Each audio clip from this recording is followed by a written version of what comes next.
and a delegation from the Department of Cooperative.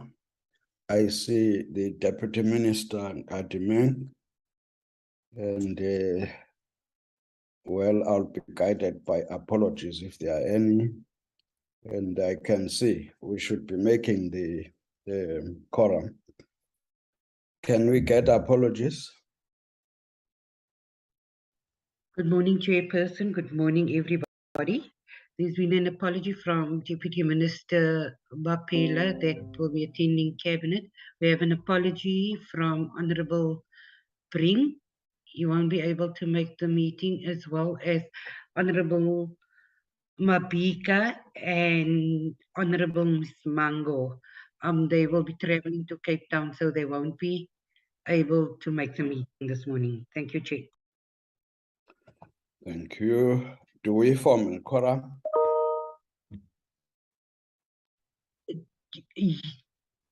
We have 5 members. We still need 1 more member, but some of the members are struggling to connect due to load shedding.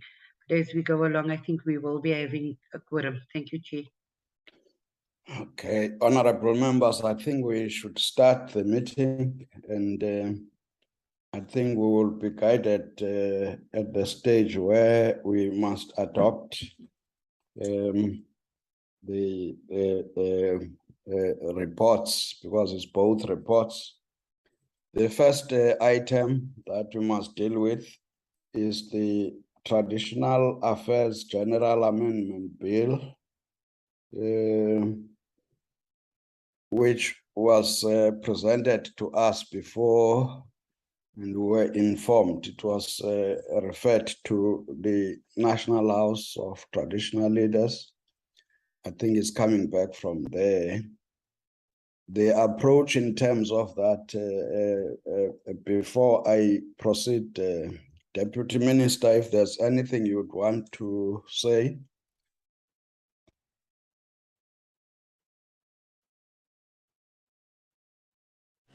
Morning, Honorable Chair. Nothing much. I'm not of greatest health. Oh, I'm here in support, but DG Dipofu is here. Thank you very much. Thank you. Of course, I think what we need is to go through that report for adoption.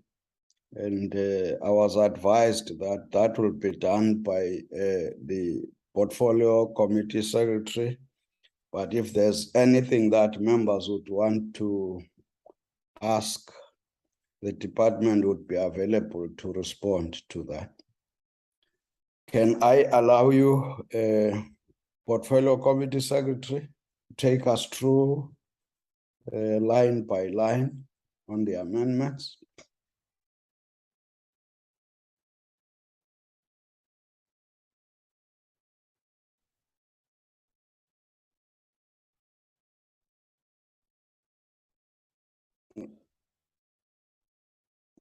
Any difficulty? Okay. Thank you, Chairperson. We're going to start with the motion of desirability on the bill. So the motion of desirability reads as follows. The objective of the bill is to amend the Local Government Municipal Structures Act so as to correct certain references to the Code of Conduct, to amend the Traditional and Khoisan Leadership Act of 2019 so as to provide clarity on the forum to be consulted, to repeal a section of the Local Government Municipal Structures Act of 2021, and to provide for matters connected therewith, and the bill before the committee be used as a basis. So from here, we will go close by close through the bill, and then members then will do the adoption of the report. Thank you, Chair. I'll share the screen now. Yeah, yes.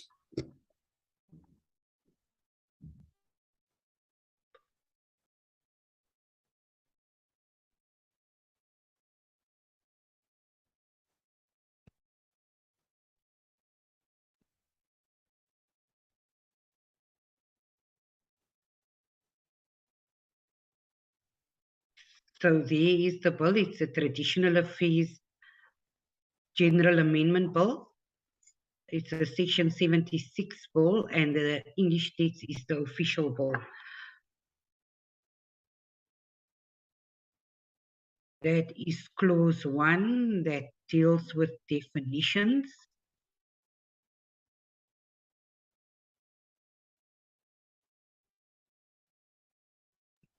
Clause 2 is the amendment of Section 16 of Act 3 of 2019. That is the Traditional and Khoisan Leadership Act. And then clause 3 deals with the repeal of Section 30 of the Local Government Municipal Structures Act. And then the short title is this act called the Traditional Affairs General Amendment Act. And then it's just the memorandum explaining the amendments. Thank you, Chairperson.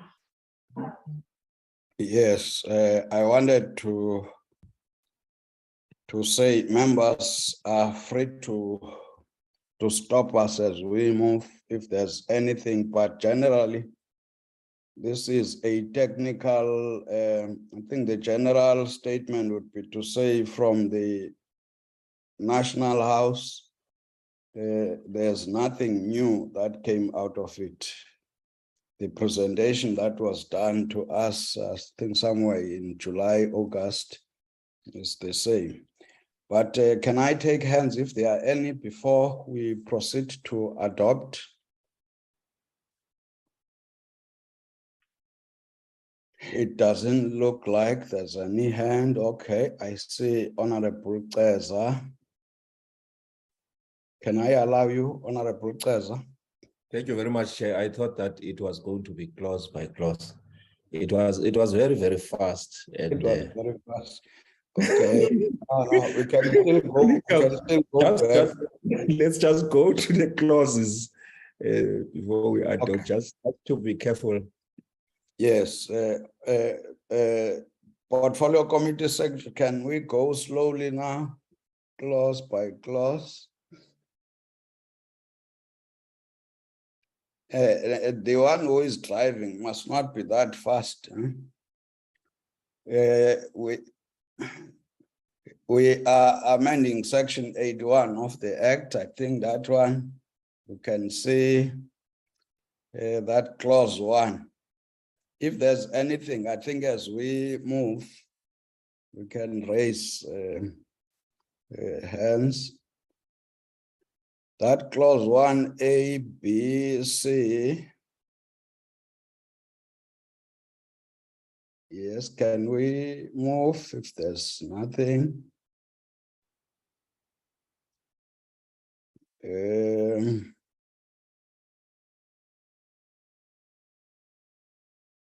Yeah, let's slow down. Let's slow down, please. Yeah. I just wanted to check within the code of conduct, Chair, if there is provision for attendance and participation of traditional leaders in municipalities. That was my thing, whether it was a part of the technical amendments. Yeah. Okay, we note that.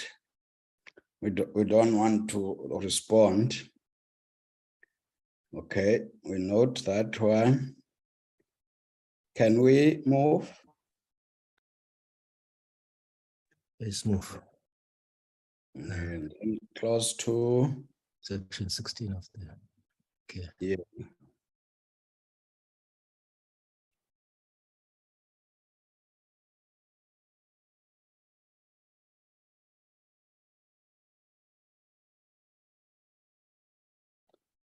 Okay, on the repeal of Section 30.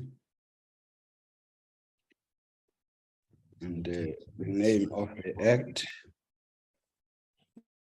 Beyond this, is there anywhere where we are likely to move? No. No. So that's the picture, and I think we have noted your question. I assume the DG will respond to that. Any further question, honorable members? It doesn't look like DG. I assume, Deputy Minister, that the DG from Recording in progress. Traditional Affairs is around, or any person qualified to respond to that question asked by Honorable Teza. Yes, Honorable Chair, you are correct. The DG is here and he will respond. Okay, thanks. Good morning, Honorable Chair. Good morning. Honorable members. I hope I'm audible. Yes, you are. Yes. Indeed, the Honorable Teza is correct. The code of conduct, which is applicable to members of municipal councils, which was contained in the Systems Act, which has now been moved to the Structures Act. It applies to all those who will participate in the council. Now, it will also apply to traditional leaders, and that is why that reference is made in the amendment, that it will also be applicable to traditional leaders as well. But the main issue in the amendment here is to do correct referencing, so that we refer to where it is found, not in the Municipal Systems Act, but instead in the Municipal Structures Act. But indeed, just to confirm, Honorable Chair, that it applies to traditional leaders participating in municipal councils as well. Thanks, Honorable Chair. Thank you. With that, honorable members, I think we. Chairperson. Yes, Honorable Groenewald. Chairperson, my apologies for coming in late.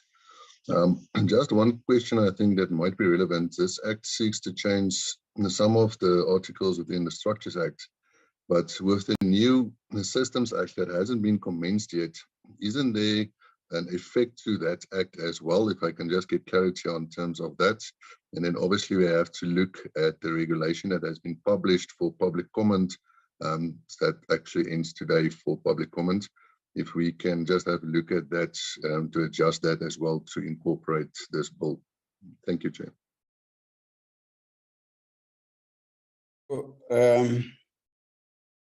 So that's another question, Honorable DG.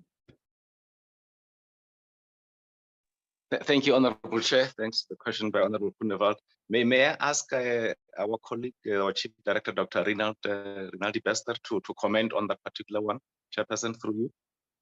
Yes, no, allowed. Good morning, Honorable Chairperson and members. The Systems Amendment Bill that has not yet commenced is not affected at all by this particular amendments. This Section 81 was introduced, or new Section 81 was introduced in the Structures Act by the Traditional Appointments and Leadership Act. The Code of Conduct, as DG mentioned, that was in the Systems Act previously, was already removed from the Systems Act and incorporated into the Structures Act through the Structures Amendment Act of 2021. So that already amended the Systems Act. I think the Systems Bill that is currently under consideration deals with other matters, but that one is dealt with by our sister Department of Cooperative Governance. But they are not linked at all. Thank you, Chair. Thank you. Any then proposal for adoption after the comments and clarities? Chair. Yes, Honorable Teza. Sorry, they are very careful on these things of legislation. I just want to check in terms of the code of conduct and the participation of traditional leaders, because this often happens in most of the rural municipalities. Is the participation then left to the discretion of of the municipalities, as it were, in terms of the municipalities being interdependent and so on. Clarity on that. Yes, DG. Participation. Honorable of Chair, yes. My apologies, Honorable Chair. The issue of the participation is dealt with in more detail in Section 81. So I think if honorable members would like to see how elaborate the issue of participation is dealt with, it's not so much in the Code of Conduct, but it's in Section 81, because Section 81 then deals with what needs to happen. So it's not just left to individual municipalities. This actually was one of the weaknesses with the earlier Section 81. That's why it was amended. It was very brief, and it was leaving a lot of issues to individual provinces. So the elaborate Section 81 deals with this participation in detail. The Code of Conduct is more about conduct when participating in matters of municipalities. So it's not left to individual municipalities. It is dealt with elaborately in the actual Section 81 of the Municipal Structures Act. Thanks, Honorable Chair. Thank you. Honorable Eza, there's an answer to say it's not left to municipalities. It's elaborated in Section 81. And then that would be a new request if you want us to go to that, but that can be done in another time. Honorable Eza, let me allow you a follow-up. No, Chair, I will go through myself. It's my responsibility to do so very briefly. But I think for now,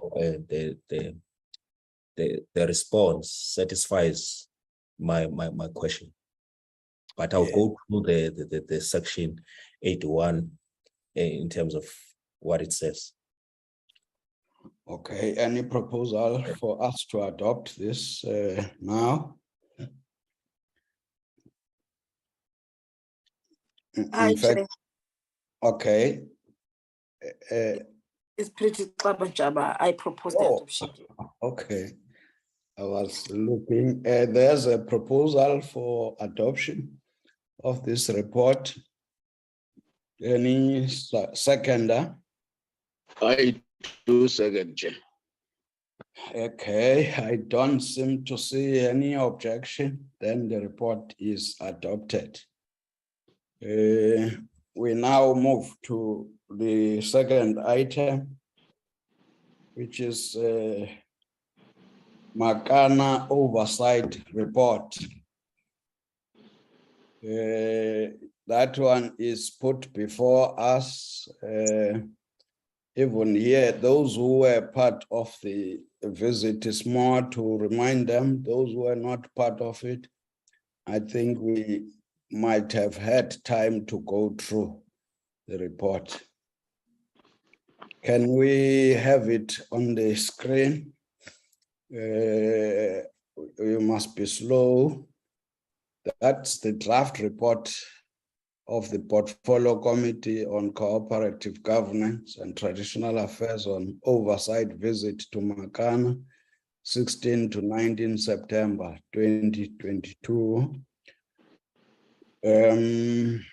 Anybody who would want any corrections on the delegation? Or his or her name not spelled properly? Okay, and then on the introduction. So anytime any member want to stop and say something, I think let's do that as we come down, so that we don't necessarily have to have separate questions. Okay. I think we can move to number 2, day 1.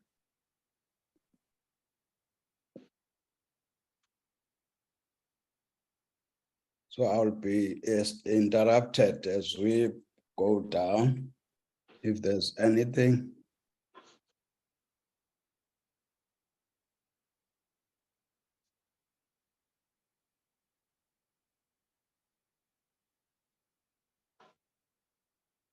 Yeah.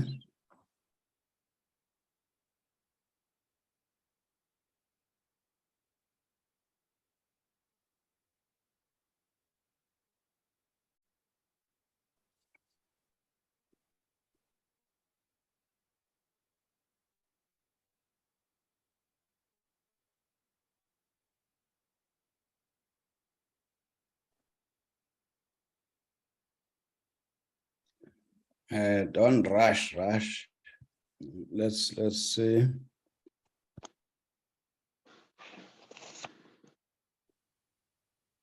Okay, you can move.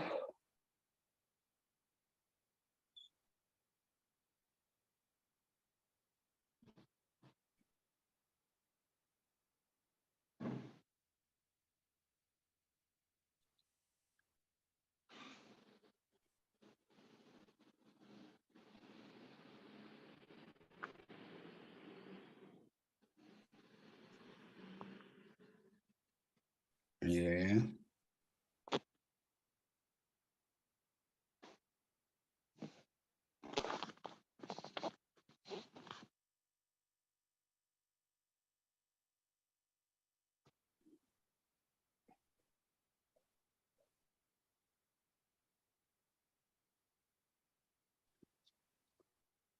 Yes.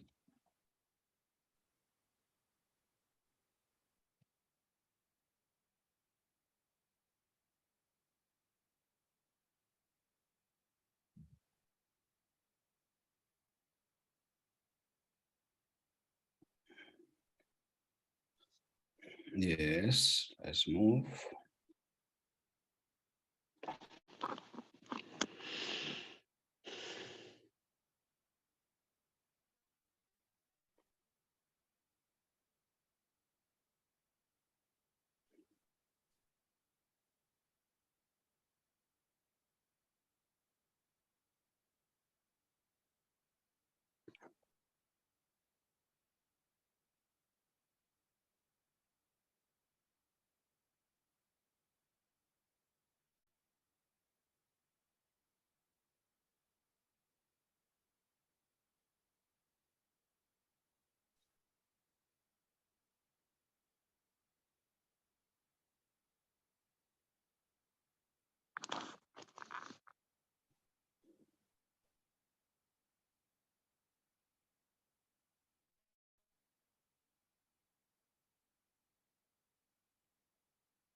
Yes.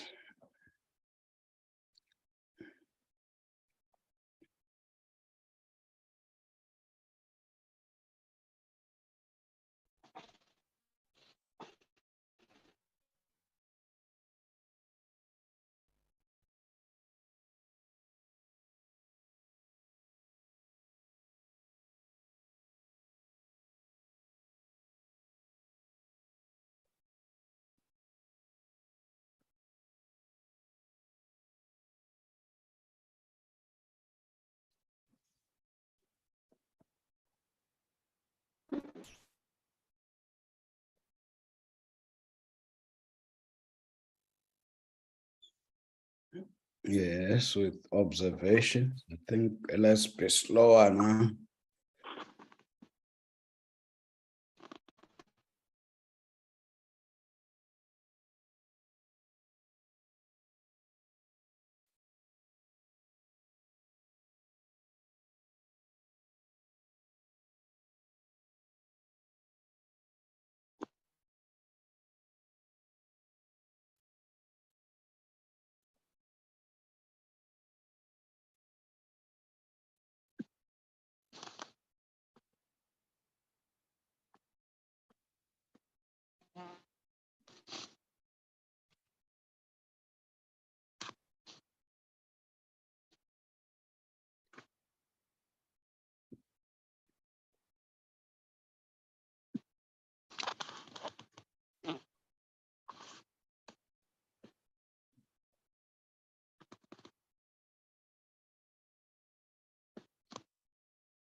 That is the report, honorable members.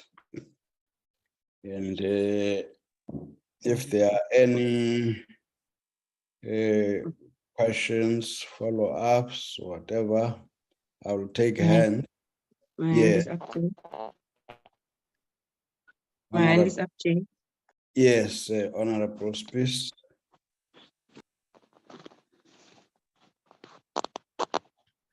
Can I speak, Chair, or are you waiting for other hands? No, you can speak. I see you have the only hand up for now. Okay, You can Chair. speak. Good morning. Okay. No, mine, Chair, is purely on the recommendations.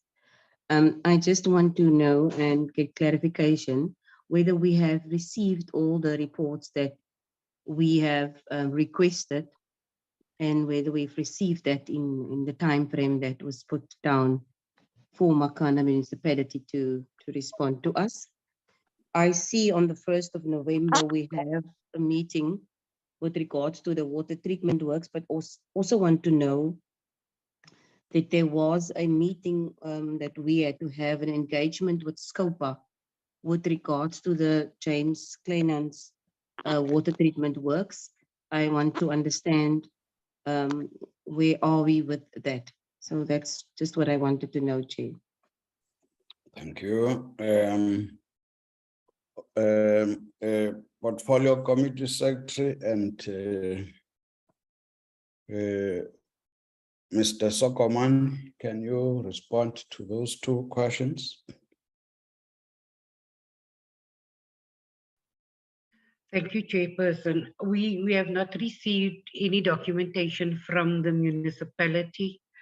We are doing follow-ups on that one. And with regard to the meeting of Scopa, we've been trying to confirm a date with the committee with regard to having a joint meeting, but they haven't come back to us on a date yet.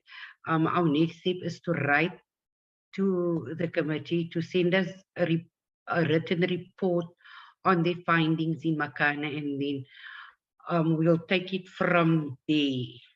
Thank you, Chair. Yes. Maybe the responses are that you are making a follow-up on the deadlines that were put and are not met. So maybe by the 1st, we should have all those documents. Number 2, on the, I think we have just talked about this thing of Scopa. Specifically, besides the general report of Scopa on Makana, is that commitment they made there, which said they were going to ask SIU to investigate. We want that response, a response that says, did they ask SIU, and how far is that? So that you can follow up on the SIU, not necessarily depending on them. I think that's generally the responses, Honorable Speaker. We are instructing them now to say, once we put deadlines, our support should follow up on those deadlines to get those reports, because it will not make this report complete without those responses. And also, we must not get to the 1st without this answer from, and I would even say critically, all those stakeholders who should be part of that meeting of the 1st, we must confirm long before the 1st, because that's a critical meeting. In fact, I was taking a chance, Honorable Speaker, writing on your questions. I see Honorable Zah.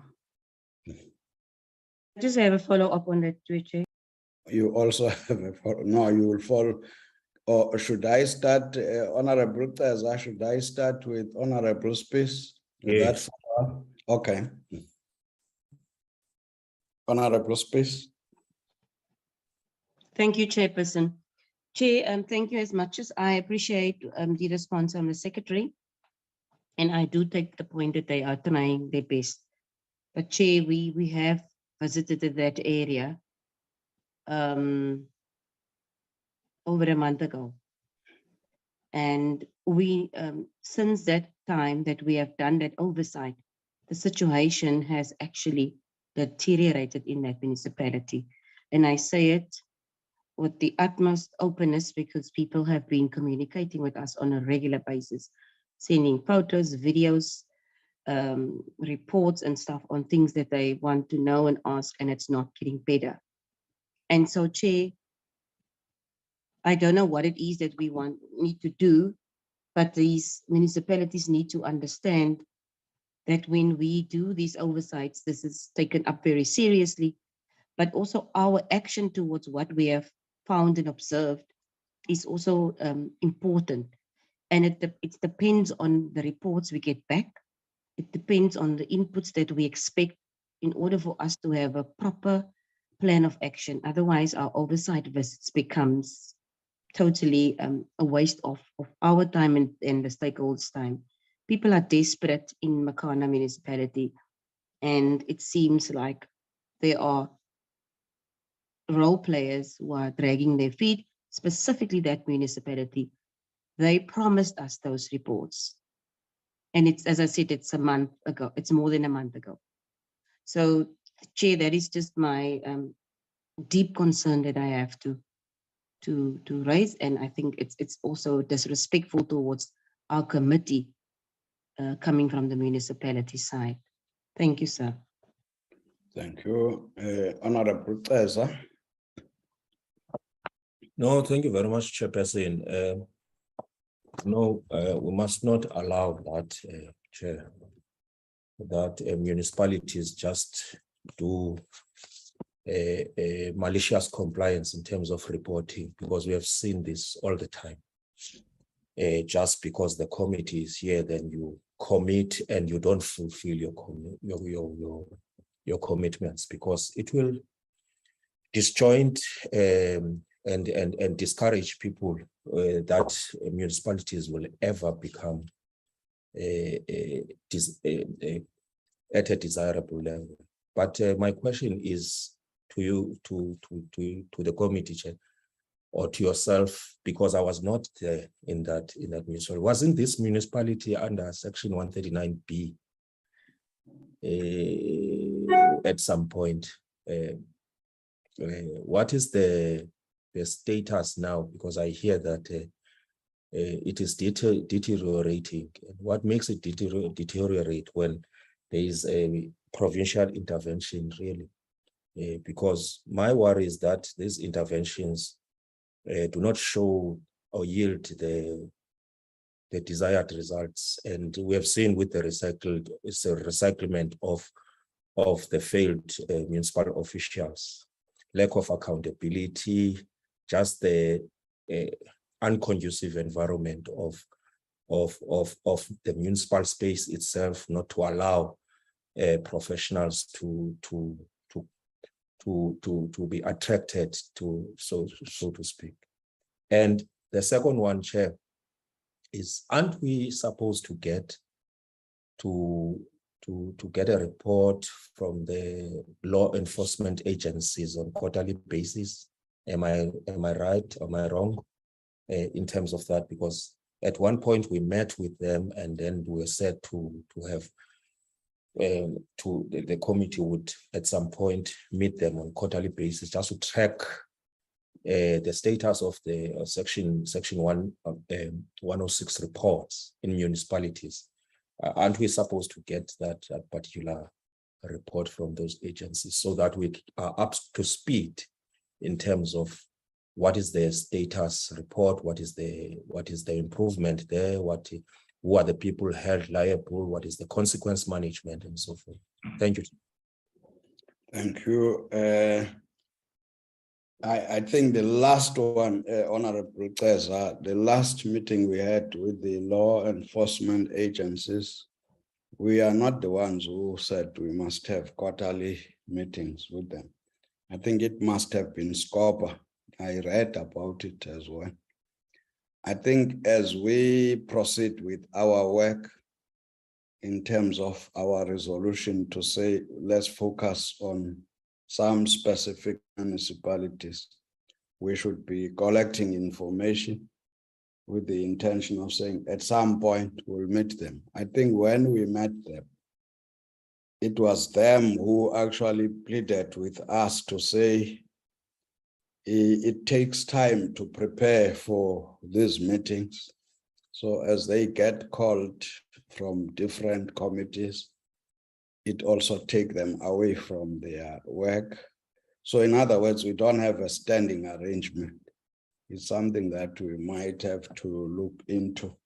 But specifically on Makana, we are following up on a commitment that was made by SCOPA to say they would instruct the SIU to investigate. I think specific matters that were raised there related to Klein Hans water treatment plant. So that was a specific matter. That's why we are saying by the 1st, we must have that response. But I think generally, both yourself and Honorable Space, I think we agree as the committee. Our office must insist on meeting deadlines when people have committed themselves to say they would submit reports. So by implication, on the 1st, we don't want stories to say there's an outstanding report. I thought that I should, because we are talking to ourselves for now, we are not asking the department. Yeah, there might be, in fact, most of the information, Honorable Cesar, you are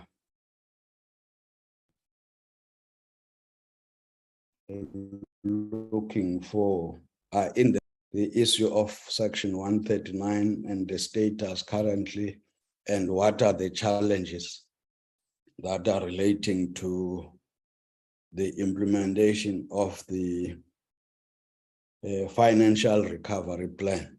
I think both the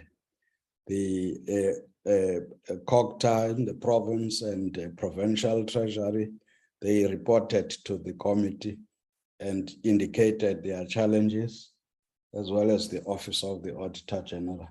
But if you go through the report, you, even if you are there, then you'll make sense. That is why we went there. It's consecutive disclaimers, as well as material irregularities that were being investigated by the Office of the Auditor General. So in other words, if you go through the report, it will answer some of the questions. But I'm not excluding cooperative governance. If they feel there's something they would want the committee to also get a better understanding. Generally, the issue of deterioration of the situation, even after our visit, I think we'll have to develop a particular way to respond to that.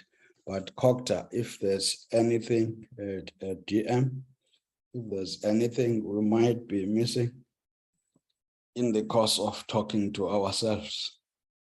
And Makana, by the way, that's our intention. Once we touch a municipality, we want to see change. In fact, what attracted us to this Klein Hans is because this thing started a long time ago, 2016. There was escalation of the money that was invested into this. It was not yielding any results. And so that is why we want to understand what is going on here. Because in Makana, every time there's going to be that festival, there will always be talk about water and sanitation. There will always be money getting invested, whether from the province or from national departments. But after that, You've got communities who are up in arms. No change. Same language about water and sanitation. So that's what we're saying. It must be arrested. Otherwise, we can't see it. But I think Honorable says we still 139 there. Obviously, B, it can't be C. But if you go through the report, you'll see what is the problem. DM, if there's anything that you would want to say, take note of the following as you proceed. Otherwise, we have got a follow-up meeting specifically on the water treatment plants project on the 1st. Thank you very much, Chair. I wanted to emphasize the last part that you have just touched on now. I think the report, it was circulated also through my parliamentary office, and I did receive it. It does indicate the difficulties that the municipality is going through. But we had also had an engagement, if you will recall, in our last annual report meeting, the status quo with regard to in-depth information that MISA may provide also with the assistance that it has given. It is slightly touched, yes, in the report, but I do think we may also, maybe prior the first, which is prior the visit, if the chair permits, then we ask MISA also to supplement the information that they'd given in indication to responses with regard to some of the status of the roads, was the value for money, and all the key issues which were raised correctly so by honorable members. But also then for the committee to go back on its visit and see the issues of the wastewater. Maybe not only the water component, Chair, if it pleases the committee, it may also be overall service delivery and changes because they are related. But there is a water pressure issue, which we all know that the community complains about. Because I'm not sure, judging by the busyness and the tight schedule of the committee, it may not necessarily be very practical after the first visit that maybe the committee visits again. So maybe a broader approach coming from the province on what they are planning ourselves as MISA. What is the support package are we planning to ensure that we turn around the situation and assist the committee in their desire as well, that places that they visit, there is a change that communities will see at the end. I think those are the two additions I can make, Chair, but the report is spot on. Thank you. Thank you, Honorable Deputy Minister. I think we agree with the addition on the issue of roads. MISA must help us to respond to those issues. We may not easily go back. I think what we can is to follow up on some of the issues that got raised and maybe have beyond the first, in the meeting of the first, maybe another meeting, because I think generally all of us, after Makana, we went to Likwa. It will always help us to have some sessions that look at what we have been doing, whether it is yielding any positive results. If not, what needs to be done. But I think we take note of what DM is saying. Honorable members, with those questions and responses incomplete, we're still going to have a follow-up meeting on the 1st. Can we get a proposal to adopt the report with whatever corrections that needs to be done? I propose the adoption, Chair. Honorable Mbumza proposed. I had another voice. I will second, Chair. Honorable Space seconded. Therefore, the report is adopted. And that was the last item of the meeting.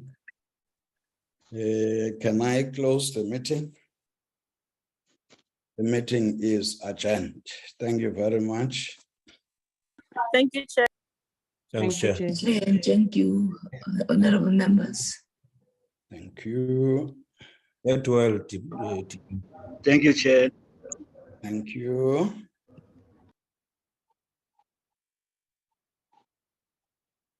Recording